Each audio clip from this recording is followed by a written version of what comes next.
Canal Supercrack Estrella presenta. Un tren de aterrizaje de aluminio de una aeronave de hace 20.000 años fue descubierto. La humanidad es más antigua que todas tus historias tradicionales, tanto que otra vez estamos al borde de otro exterminio total. Entonces nosotros seremos leyenda e historia olvidada, si es que alguien sobrevive a otro holocausto. Quizás pronto descubramos la realidad de nuestra historia, aunque es difícil que sea por nuestras propias acciones ya que no hacemos más que echar tierra a los descubrimientos que no comulgan con lo establecido. Cada vez más investigadores están convencidos de que una antigua civilización avanzada existió donde hoy es la nación de la India. Afirman que la prehistórica ciudad-estado tenía avanzada tecnología incluyendo armas de alta energías, aviones como los jet e incluso la bomba atómica. En la década de los 90 un artefacto impresionante ha sido identificado por algunos investigadores como parte de un tren de aterrizaje de una aeronave cuya fabricación es tan antigua como 20.000 años y fue hecha de un metal que no fue descubierto hasta principios de 1800. Durante muchos años los investigadores en la India y Asia han intentado convencer a los escépticos occidentales que los llamados textos religiosos de los Vedas son en realidad una historia descriptiva. Dando credibilidad a sus afirmaciones, son varios los artefactos encontrados a lo largo de los años y descripciones detalladas de la ingeniería y construcción de la aeronave Vimana. El increíble descubrimiento durante la década de 1990 de los restos de una antigua ciudad en el norte de la India, que seguía siendo altamente radiactiva, captó la atención de arqueólogos de todo el mundo que se peleaban por el sitio. Y entonces, a un artefacto muy extraño, la cuña de Ayud, por primera vez desenterrado en 1973, se le dio otra mirada. Una pieza mecanizada de metal hecha de una aleación de aluminio. Originalmente se creía que tenía unos 400 años de antigüedad, pero nuevas pruebas han determinado que data de 18.000 AC, de la época del Pleistoceno, casi 20.000 años antes del descubrimiento del aluminio en los tiempos modernos. Lo más extraño incluso es que algunos expertos creen que el artefacto puede ser parte de un tren de aterrizaje de una aeronave, posiblemente de una de las antiguas máquinas voladoras Vimana de la antigua India, descritos en los textos de Veda. Las perdidas ciudades-estado. Pruebas que se han acumulado durante los últimos siglos añaden credibilidad a la idea de que las superciudades-estado surgieron en algún momento hacia el final de la última edad de hielo.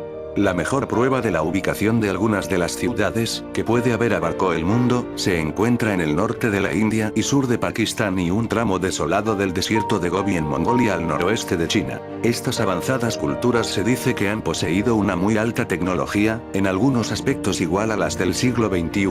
Los textos antiguos se refieren a imponentes edificios, diversos tipos de aeronaves, un alto nivel de ciencia, ingeniería y incluso un arma que hoy los físicos créense que utilizó por primera vez en los últimos días de la Segunda Guerra Mundial, la bomba atómica. Es posible que las culturas avanzadas se hayan aniquilado ellos mismos por participar en una guerra nuclear limitada.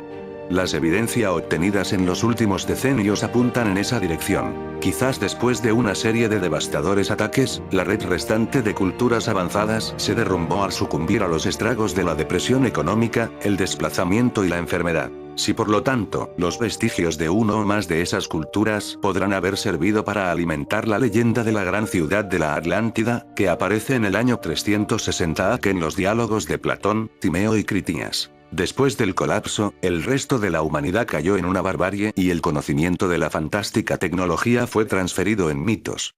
Este punto de vista es apoyada por el hecho de que algunas de las pinturas rupestres más antiguas revelan un mayor nivel de sofisticación que los que se crearon cientos de años más tarde. La raza humana ha involucionado y las grandes glorias de las superciudades ocultada por los remolino y nieblas del tiempo. Las antiguas máquinas voladoras. Según los escritos de los venerados sánscrito de los Vedas de la India, los Vimanas eran máquinas voladoras.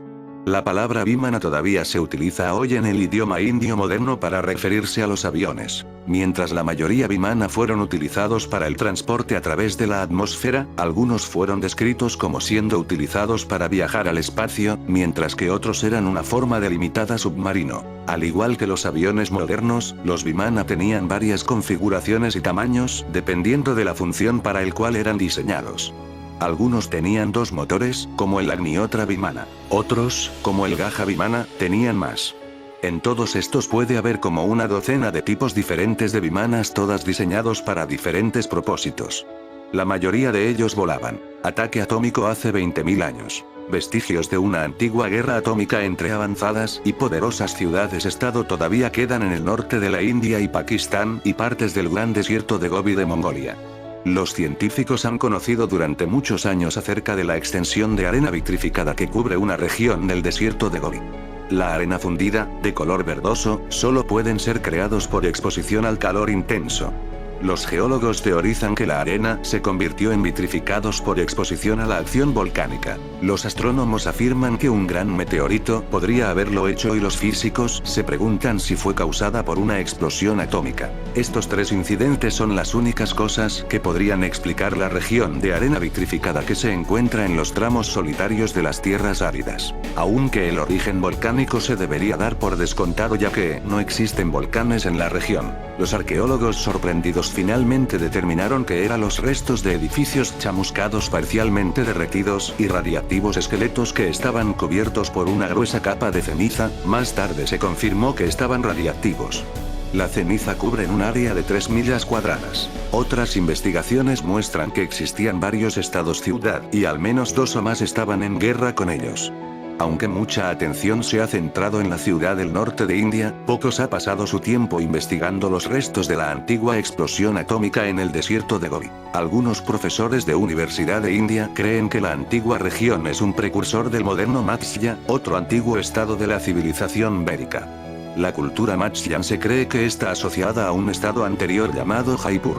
Otro texto indio, el Mahabharata, que es considerado por algunos estudiosos que presenta hechos más que mitos, contienen pasajes que describen en detalle el ataque atómico a la ciudad que el equipo de construcción accidentalmente descubrió. Un solo proyectil cargado con todo el poder del universo.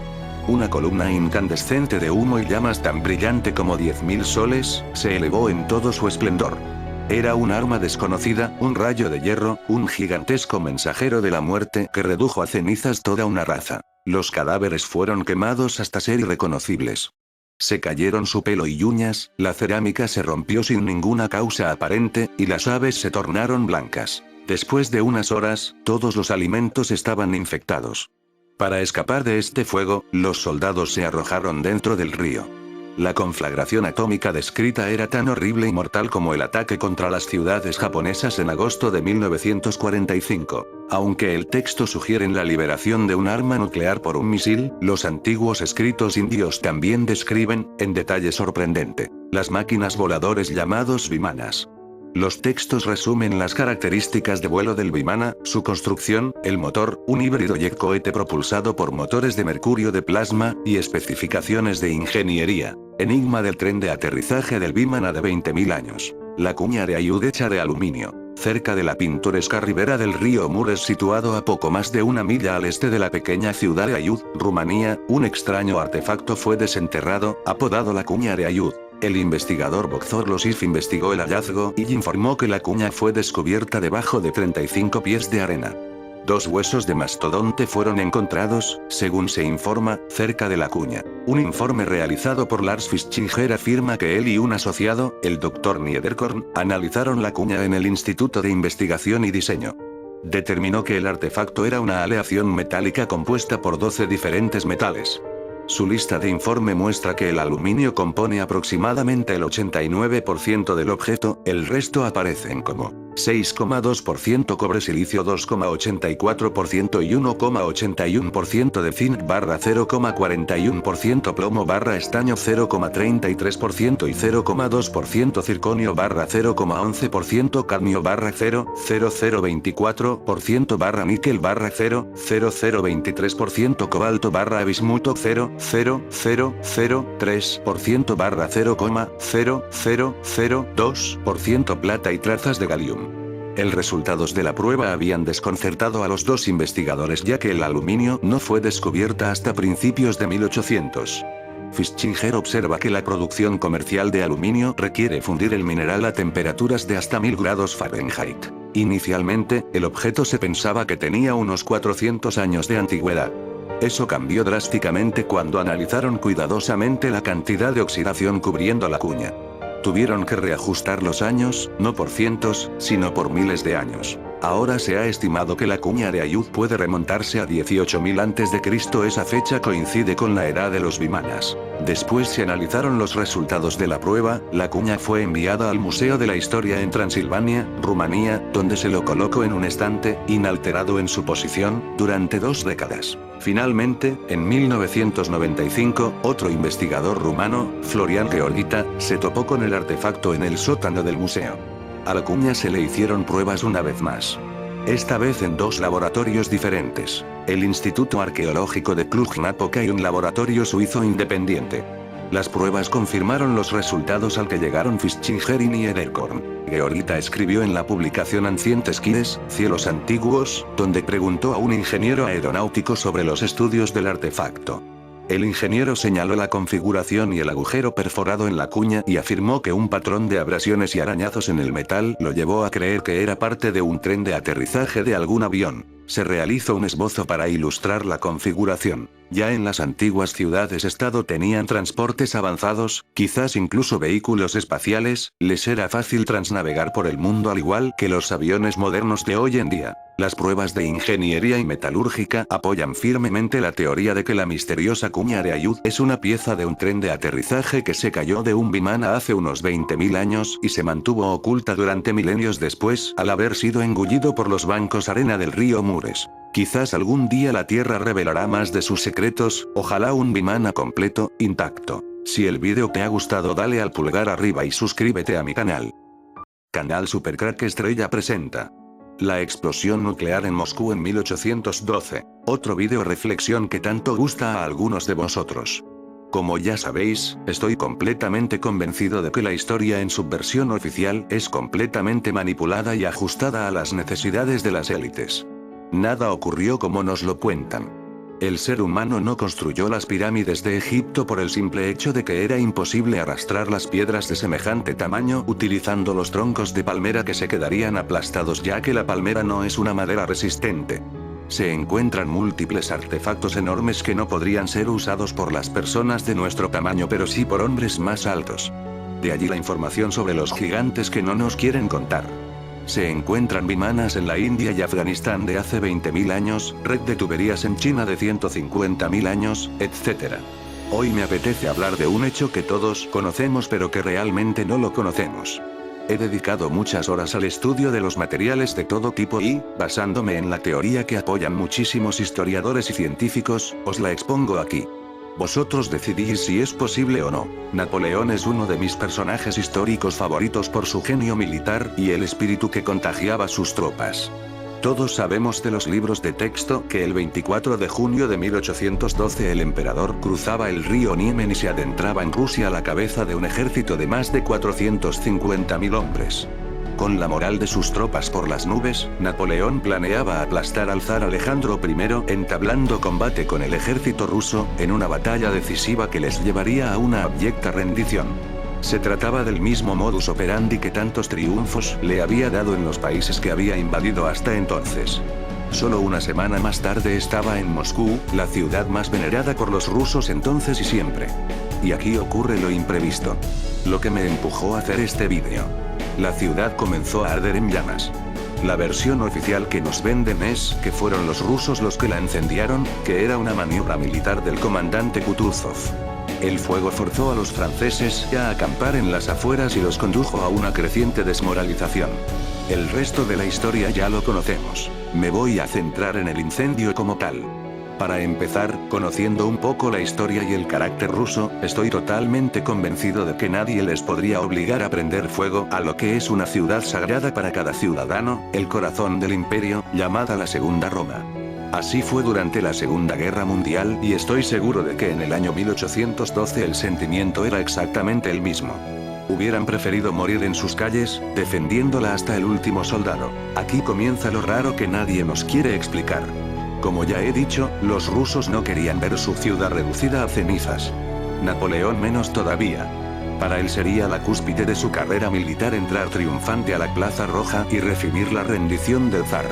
Era su meta en esta guerra desde el principio. ¿Fue un accidente?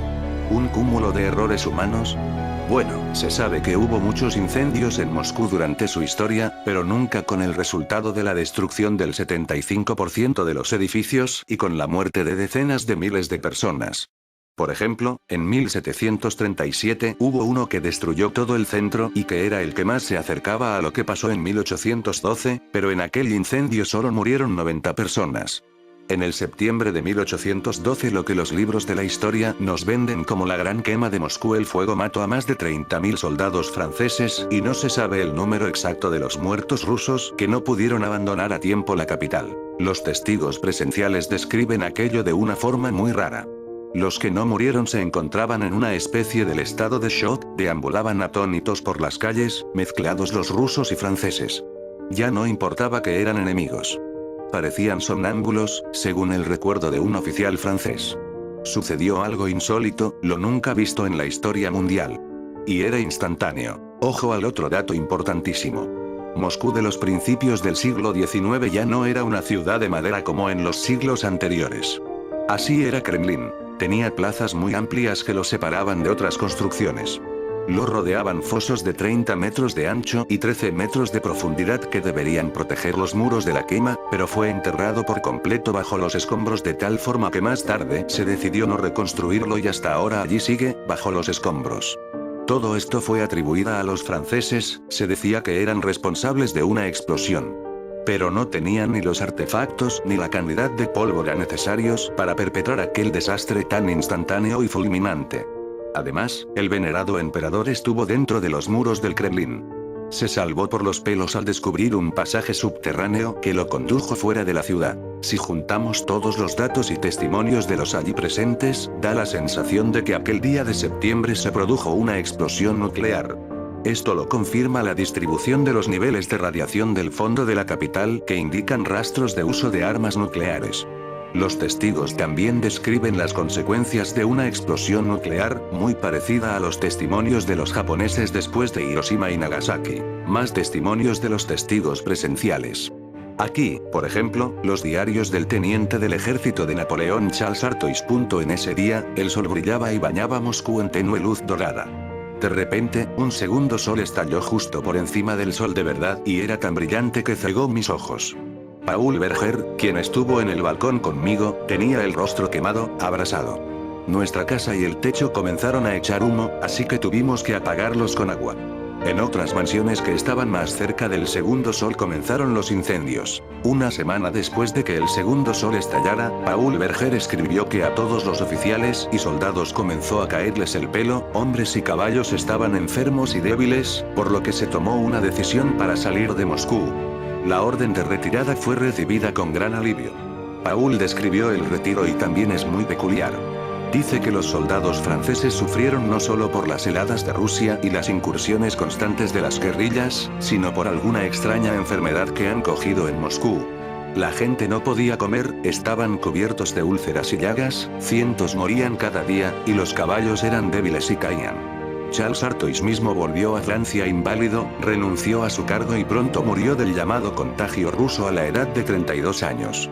De acuerdo con el diario moscovita Rusia y Napoleón Bonaparte de 1814, los franceses perdieron más de 30.000 personas en el incendio de Moscú, es decir, tanto como en la batalla de Borodino, la que más vidas ha cobrado en aquella guerra. ¿Por qué? El conde de Segur en sus memorias también escribe que sus oficiales vieron un segundo sol que hacía arder edificios de piedra como velas y que en pocos minutos redujo la ciudad entera a montones de escombros. Y entre ellos vagaban hombres, mujeres y niños, soldados rusos y franceses, parecían fantasmas ciegos dando tumbos entre las ruinas, la mayoría con las ropas carbonizadas y caras negras. Otros dos oficiales que estaban en el edificio de Kremlin vieron en el cielo una luz inusual que cubrió mansiones y palacios y los hizo caer como si fueran castillos de naipes. Por cierto, Napoleón se encontraba en el edificio de piedra en el momento de la aparición del segundo sol y por lo tanto no recibió una fuerte dosis de radiación como sus soldados. Se sabe que murió en la cárcel en la isla de Santa Elena de una muerte no natural. Los historiadores dicen que fue por el envenenamiento por arsénico no, pero los síntomas coinciden más con los efectos en la salud causados por la exposición a excesivas cantidades de radiación ionizante. Entre ellos pérdida de pelo, diarrea, fatiga, náuseas, vómitos, desmayos, quemaduras de piel y, finalmente, la muerte. Todos estos diarios son públicos, se pueden leer por cualquier persona que se interese. Pero la historia oficial sigue afirmando que los rusos prendieron fuego a su capital por orden directa de su comandante Kutuzov. Todo indica que en aquel momento una bomba atómica fue detonada sobre Moscú. La luz emitida de la explosión quemó todos los edificios de piedra de la capital y la gente en la ciudad recibió una dosis letal de radiación. Esa fue la razón por la que el ejército francés sufrió pérdidas tan enormes. ¿Pero de dónde salieron las armas nucleares a principios del siglo XIX? Existen dos versiones, una más fantástica que la otra. La primera de ellas es que por aquel entonces bajo tierra ya fueron descubiertas las ciudades de la antigua civilización llamada Grandes Viejos. Ellos indicaron a los rusos abandonar la ciudad y atraer a los franceses a ella.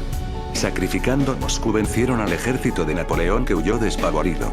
Era una explosión nuclear controlada y eso confirma la distribución de los niveles de radiación del fondo de la capital que indican rastros de uso de armas nucleares. Por lo tanto el mando ruso sabía lo que iba a pasar y consiguió evacuar la ciudad casi por completo antes de la detonación. Sacrificaron la capital para salvar el país. Sin aquel desastre el resultado de la guerra para Napoleón podría ser muy distinto. De acuerdo con la segunda versión, en 1812 a Moscú llegaron los ecos de la futura explosión nuclear. Existe la opinión de que parte de la energía de ella se mueve en el espacio-tiempo. En septiembre de 1812 la cola de esta viajera del tiempo intervino en la guerra y cambió la historia. Pero aún así sigue siendo incomprensible la decisión de Kutuzov de abandonar la ciudad. ¿Cómo lo supo? ¿Era un vidente o recurrió a la ayuda de una? ¿O fue avisado? ¿Vino el eco de una explosión nuclear de un mundo futuro o paralelo? ¿De otra dimensión tal vez? Las dos versiones son increíblemente imposibles, pero las pruebas físicas y testimonios de los que lo vieron sí que las hace posibles. Una cosa es cierta. No era un incendio provocado. Si el vídeo te ha gustado, dale al pulgar arriba y suscríbete a mi canal. Canal Supercrack Estrella presenta La viajera del tiempo llamada Isdal. Hace un solo día descubrí una historia vieja de una muerte misteriosa en Noruega. Noruega se ha convertido sin yo quererlo en mi país fetiche. Llevo años y muchos vídeos hablando de Noruega. Vídeos en mi canal, como el Festival de la Bestia celebrado en Noruega en el año 2009, la espiral de Noruega de ese mismo año. A veces ocurre que investigo algo sobre un viajero del tiempo y me doy de cruces con este país. Eso ocurrió con el viajero del tiempo del año 1901 Leon Frank Zolgosz.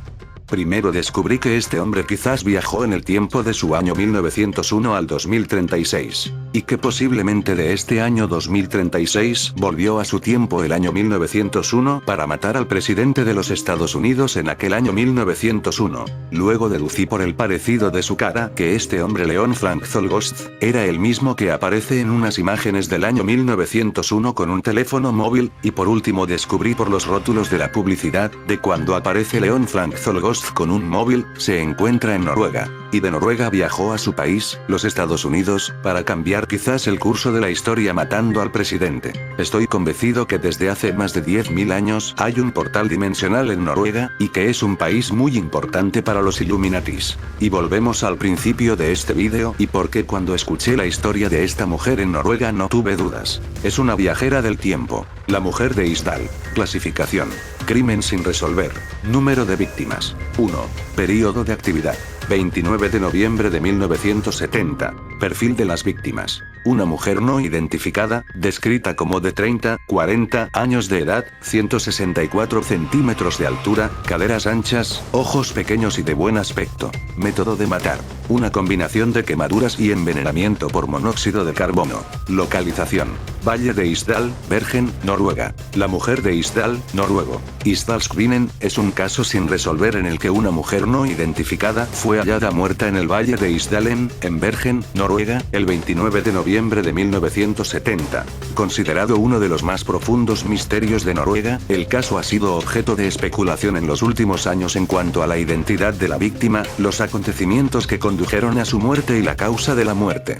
El interés público en el caso sigue siendo significativo. La mujer fue encontrada en una zona del Isdalen popularmente conocida como Valle de la Muerte, que se encuentra en la dirección hacia el monte Ulriken. Junto al cadáver, la policía encontró un pasaporte quemado. La autopsia reveló que la mujer había sufrido un fuerte golpe en el cuello y había tomado varias pastillas para dormir antes de morir. El informe oficial de la policía llegó a la conclusión de que la mujer se había suicidado, pero esta conclusión ha sido muy controvertida. Descubrimiento. El 29 de noviembre de 1970, aproximadamente 15 minutos después de la 1 de la tarde, mientras practicaban senderismo en las estribaciones de la cara norte del monte Ulriken, en una zona conocida como el Valle Isdalen, un profesor universitario y sus dos hijas pequeñas encontraron los restos parcialmente calcinados de una mujer desnuda, escondidos entre unas rocas. En los alrededores se encontraron una docena de pastillas para dormir de color rosa, un almuerzo, una botella vacía de licor, y dos botellas de plástico que olían a gasolina. La víctima había muerto a causa de una combinación de las quemaduras y envenenamiento por monóxido de carbono, y una autopsia mostró rastros de al menos 50 pastillas para dormir en su cuerpo. Su cuello presentaba un moretón, posiblemente el resultado de un golpe. Investigación. La policía localizó dos maletas en la consigna de la estación de trenes NSB en Bergen, que eran propiedad de la desconocida, pero comprobó que todas las etiquetas habían sido retiradas de cada pieza de ropa y no pudieron encontrar ningún tipo de huellas. Además, la policía descubrió una receta para una loción, pero tanto el nombre del médico como la fecha habían sido cuidadosamente borrados. Además, en el interior del forro de una de las maletas policía descubrió 500 marcos alemanes. También consiguieron aislar unas huellas dactilares parciales en algunos pedazos de vidrio roto, pero fueron insuficientes para una identificación. La policía también realizó un retrato robot de la víctima, basado en las descripciones de testigos y en el cadáver. Estos dibujos fueron publicados en los medios de comunicación y difundidos a través de Interpol en varios países. La policía finalmente descubrió que la mujer había viajado por Noruega y Europa con 9 identidades diferentes. Genevieve Lancia, Claudia Adgel, Vera Schlosenet, Claudia Nielsen, Alexia Zarna-Merchez, Vera Harle, Finella Lork y Elizabeth Lenoy-Hofer.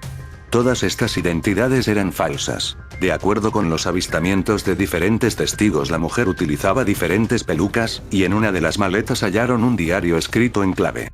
Los códigos fueron más tarde descifrados por la policía, que llegó a la conclusión de que se habían codificado las fechas y lugares que la mujer había visitado anteriormente.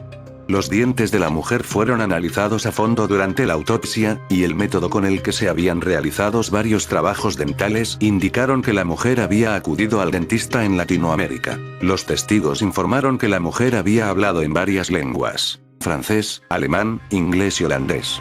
La mujer se había alojado en varios hoteles en Bergen y había cambiado de habitación en varias ocasiones, solicitando una que tuviera un balcón con vistas a la calle. Según algunos testigos, la misteriosa mujer había dicho que era una coleccionista de antigüedades y que viajaba por motivos de trabajo.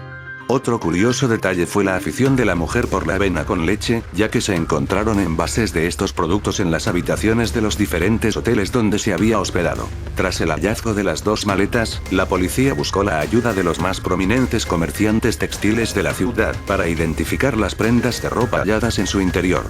Se concluyó que la mujer tenía un estilo un tanto provocativo, marcado por el gusto italiano. A los pocos días del hallazgo del cuerpo, la policía localizó a un fotógrafo italiano que había tenido una cita con la misteriosa mujer, con la que cenó en el Hotel Alexandra en Loen.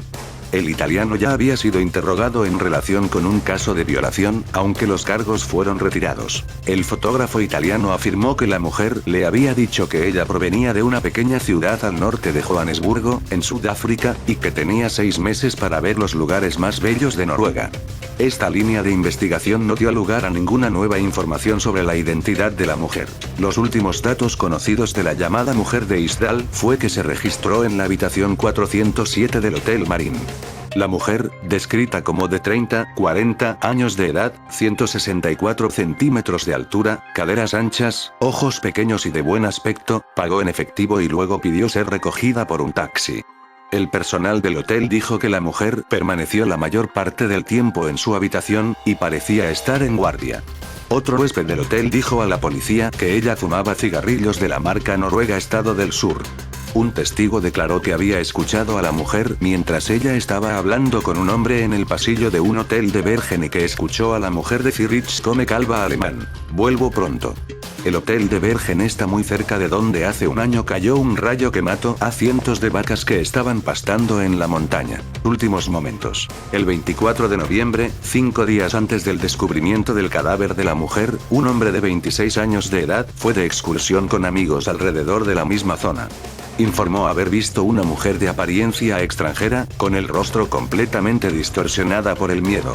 Señaló que la mujer estaba vestida elegantemente, algo nada apropiado para hacer senderismo por esa zona. Al pasar junto a ella, la mujer movió la boca como para decir algo, pero parecía intimidada por dos hombres vestidos de negro que la seguían, y no llegó a decir nada. Los hombres también tenían un aspecto extraño. Este hombre de 26 años de edad contactó con la policía después de escuchar que una mujer joven había sido encontrada muerta en la misma zona. De inmediato la reconoció en los retratos robot, pero lo único que dijo al policía con quien habló fue: "Olvídate, ella fue enviada". El caso nunca se resolverá. Durante las semanas previas a su muerte, la mujer estuvo alojada en varios hoteles de la zona y se le pudo escuchar hablar en varios idiomas, sin un acento definido. Se presentaba a sí misma como mujer de negocios o como anticuaria, pero poco más se sabía de ella. El rastro de la mujer llevó a la policía hasta las taquillas de la estación de tren de Bergen, donde hallaron dos maletas que supuestamente pertenecían a la mujer. Allí encontraron 9 pasaportes, todos ellos con nombres diferentes: Genevieve Lancia Claudia Adgel, Vera Schosenet, Alexia Zarna Merchez, Claudia Nielsen, Vera Harle, Elizabeth Lenoir, Finella Lork y Elizabeth Lenoir. 9 identidades con las que esta mujer logró dejar 9 rastros diferentes, para acabar no dejando ninguno claro. Pelucas, una postal, ropa con las etiquetas cortadas, cucharas de plata similares a la encontrada en la escena del crimen, gafas sin graduar, 500 marcos alemanes y 130 coronas noruegas eran algunos de los objetos que acompañaban a los pasaportes. Pero quizás el más importante era un pequeño cuaderno negro con anotaciones escritas en código numérico, que parecía ser el diario de viaje de la mujer. Allí se recogían los hoteles que había visitado desde el 20 de marzo hasta su fallecimiento el 29 de noviembre. Pero, lamentablemente, no daba más pistas. La policía continuó su búsqueda y distribuyó carteles con su retrato robot por las principales ciudades de Noruega. Incluso contactaron con el autor de la postal que la mujer guardaba en la maleta, un fotógrafo italiano. El hombre confesó que la había llevado a cenar una noche, pero que no pudo averiguar mucho de la enigmática mujer. A él le contó que era una anticuaria de Sudáfrica, nacida a las afueras de Johannesburgo y que estaba visitando Noruega como parte de su viaje de 6 meses por Europa. En las maletas encontraron 9 pasaportes, todos ellos con nombres diferentes. 9 identidades con las que esta mujer logró dejar 9 rastros diferentes, para acabar no dejando ninguno claro. Pasó el tiempo y la policía no pudo llegar a ninguna conclusión sobre la muerte de esta mujer, por lo que el caso se enfrió. Se decía que era una espía, una estafadora o una ladrona internacional víctima de un ajuste de cuentas. A su funeral asistieron solo 18 personas, muchos de ellos agentes de policía, y su cuerpo fue enterrado en una tumba anónima. Nadie sintió su pérdida, nadie lloró durante su entierro. La policía guardó en sus archivos todos los bienes, los retratos robots y las fotografías de la mujer misteriosa, esperando que quizás algún día alguien de su familia los reclamara. Pero ¿quién va a reclamar algo de alguien que no existe? Tuvieron que pasar más de 30 años para que se arrojara un poco de luz sobre el caso. En 2003 un nuevo personaje irrumpía en la historia.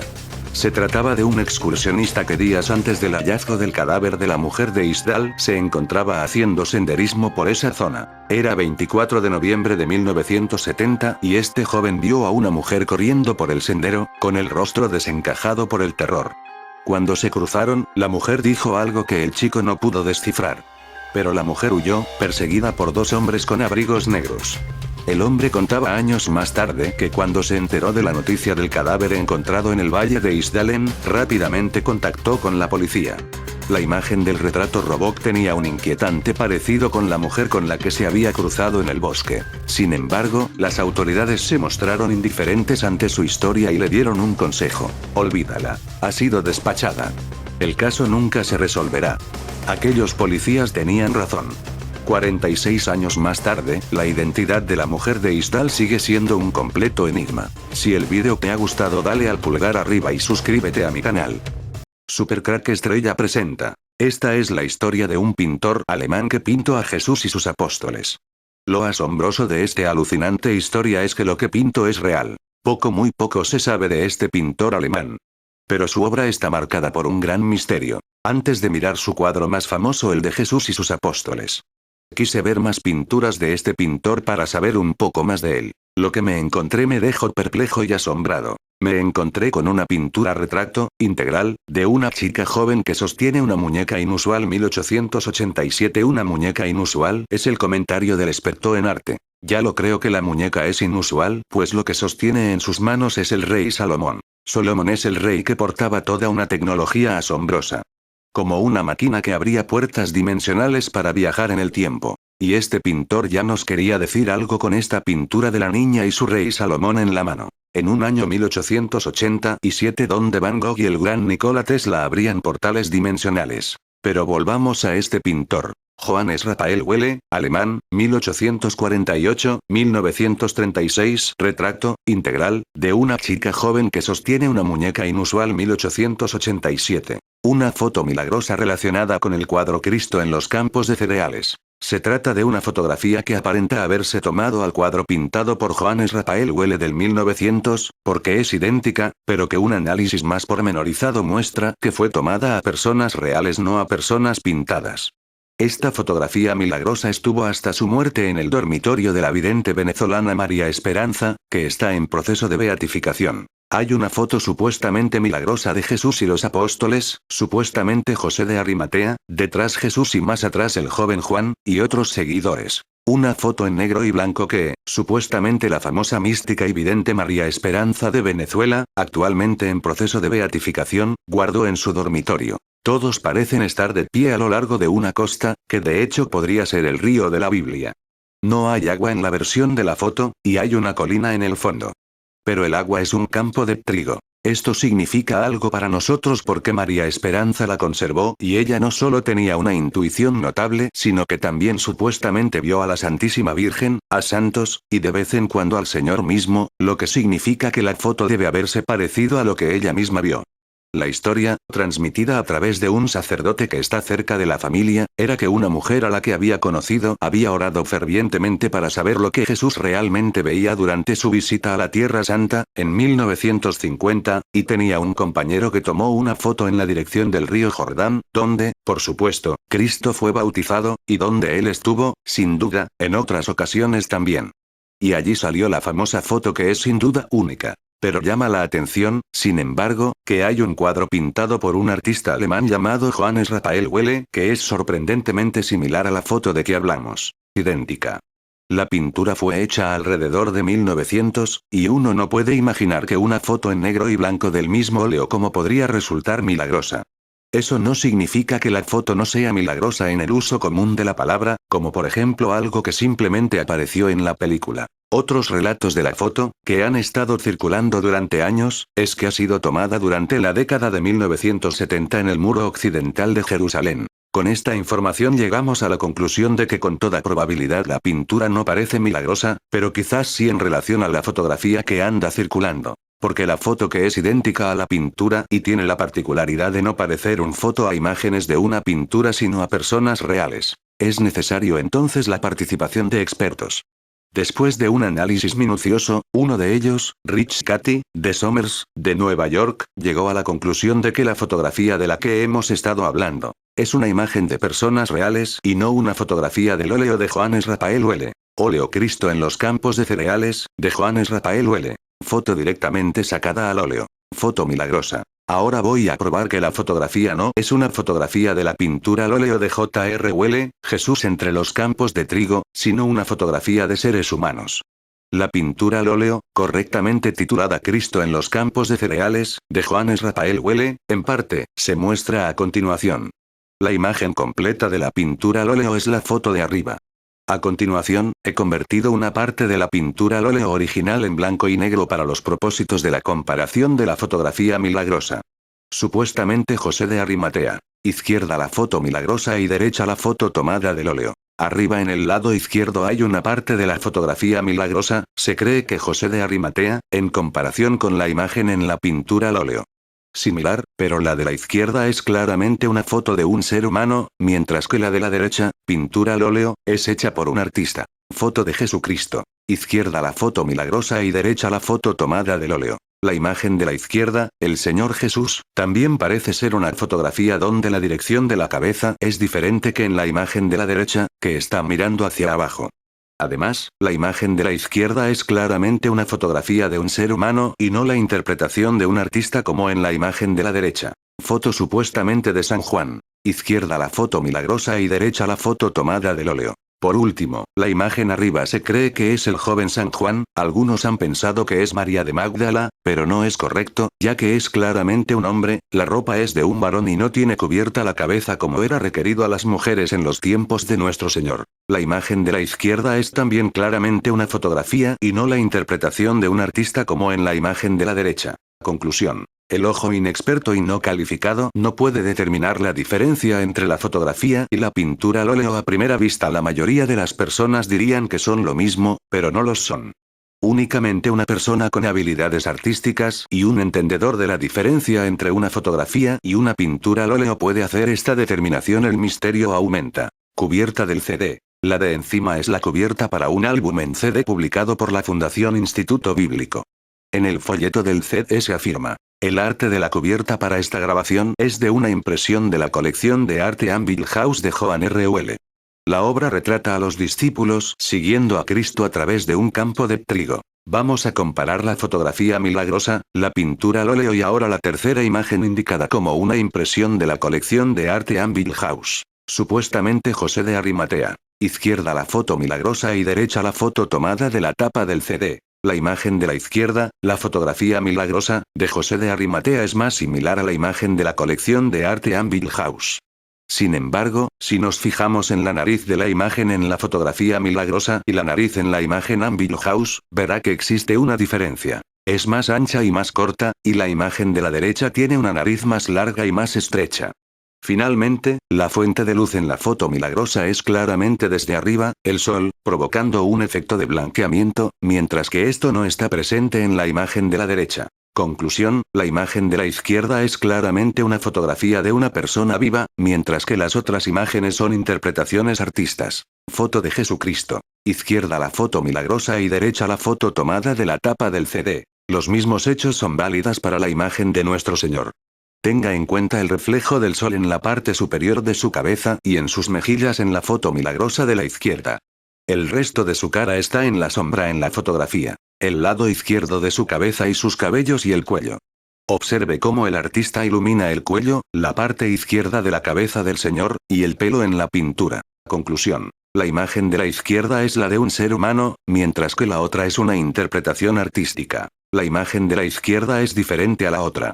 Sin embargo, incluso cuando la imagen de la colección de Anvil House es ajustada por saturación de color, brillo y contraste, existen diferencias significativas en las imágenes a la de la foto milagrosa, en la túnica bañada en la luz del sol, al igual que la parte superior de la cabeza y la cara.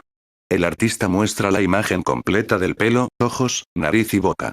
Mientras el artista tiene una expresión de luz solar en la parte superior de la cabeza, ningún artista pinta a un ser humano de la forma en que aparecería en una fotografía tomada de la persona al aire libre con la luz del sol lavando su imagen de la manera que lo haría en una fotografía. En conclusión, la fotografía milagrosa no es una fotografía de la obra original del óleo de Goelle o una fotografía de la imagen de Anvil House representada en la portada por la Fundación Instituto Bíblico para el CD de música. Si la foto milagrosa es el de nuestro Señor en los campos de trigo no sabemos. No se trata de una fotografía de pinturas al óleo o cualquier tipo de pintura, es una fotografía real de seres humanos vivos. Quizá Johannes Raphael Ulle vio esta fotografía y de ella hizo su pintura, pero esto es dudoso ya que la mayoría de los cuentos establecen que fotografía milagrosa fue tomada ya sea en el 1950 o al final de 1970. Otros sitios web claman que la fotografía milagrosa es falsa, que es una fotografía de esta pintura, que es una reproducción de la original del pintor de Dresden, Ulle. Sin embargo, tenemos el mismo conjunto de problemas. A la izquierda está la fotografía milagrosa, a la derecha la foto de la reproducción de la pintura original por Ulle. Foto supuestamente de San Juan. Izquierda la foto milagrosa y derecha la foto tomada de la tapa del CD. Podemos observar que hay diferentes versiones de obras de arte diferentes, y también ciertos detalles, como la mano del hombre que conduce el pequeño grupo detrás de Juan, en el extremo derecho de la fotografía, hacer contemplar de nuevo la posibilidad que desde ciertos ángulos una foto de una pintura o una versión diferente pueden tener las variaciones antes mencionadas. Pero si la foto es milagrosa, podría ser que el cielo permitiera la imagen mostrada a una mujer hace décadas en la Tierra Santa sea similar a la ilustración con el fin de dejar espacio para fe.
Supercrack Estrella presenta la posible foto real tomada por el mayor Jason de JJ Benítez. En la red circula una foto en blanco y negro que se ha identificado como siendo de José de Arimatea y Jesús hablando animadamente, caminando en un campo al parecer, no está claro, de trigales, seguidos más atrás de quien ha sido identificado como el apóstol Juan y alcanza a insinuarse otro grupo que sigue a estos protagonistas principales de la escena.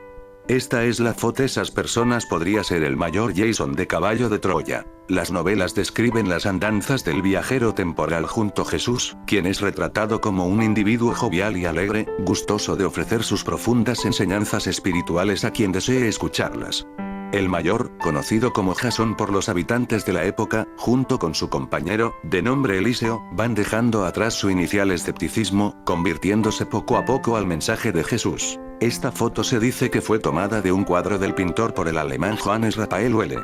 Sin duda son muy parecidas, pero alguien tendría que explicar por qué una es una foto, y lo otro es un dibujo. ¿No es más sencillo pensar que este alemán Johannes Raphael Welle pintó este cuadro mirando esta foto de Cristo en los campos de cereales? De hecho, se puede apreciar lo que es una fotografía y lo que es un dibujo sin ningún género de dudas. Si esto fuera sido al revés, que realizaron una fotografía basándose en el cuadro de Johannes Raphael Welle, crear ese parecido hubiera sido imposible. Hay que tener en cuenta que este cuadro de Cristo en los campos de cereales se dibujó en el año 1900 más o menos. En esa época no era posible realizar algo tan parecido con las cámaras fotográficas de la época. Además, en la fotografía de puede apreciar un ovni o quizás un dron siguiendo a Jesús y los apóstoles, cosa que en el cuadro no. El bastón de Jason JJ Benítez.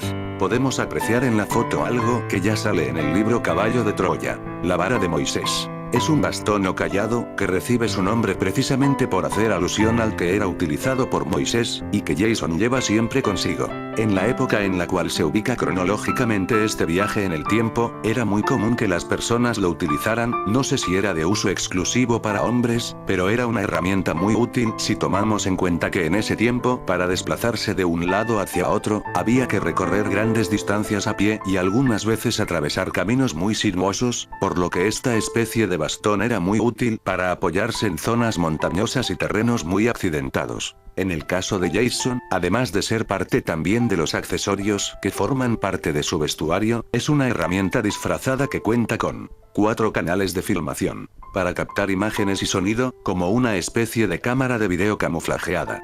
Rayo láser o sensor, del que Jason se ha servido para captar y analizar cada una de las apariciones de Jesús después de la crucifixión. Una especie de rayo o descarga eléctrica, que sirve para defenderse de posibles ataques de animales y que es inofensivo, porque su único efecto es que paraliza en forma momentánea. Sandalias, elaboradas con material de esparto trenzado en las montañas turcas de Ankara y que fueron acondicionadas con un microcontador de pasos, con su correspondiente cronómetro digital, además de ser parte del atuendo que Jason utiliza. Los dispositivos con los que estas sandalias cuentan, sirven para medir las distancias recorridas en las duras caminatas por el territorio de Israel del año 30, el tiempo invertido y hasta las calorías empleadas en cada desplazamiento. Este calzado también cuenta con otros 2 aditamentos que le permiten: 1.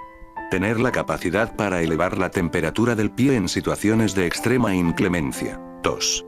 Transmitir impulsos electromagnéticos, a través de un microtransmisor, que se convierten en una señal que puede ser captada por la vara de Moisés y que al ser amplificada y transportada a la distancia, es de gran utilidad para que Eliseo, desde la cuna, pueda seguir los pasos de Jason a través del radar.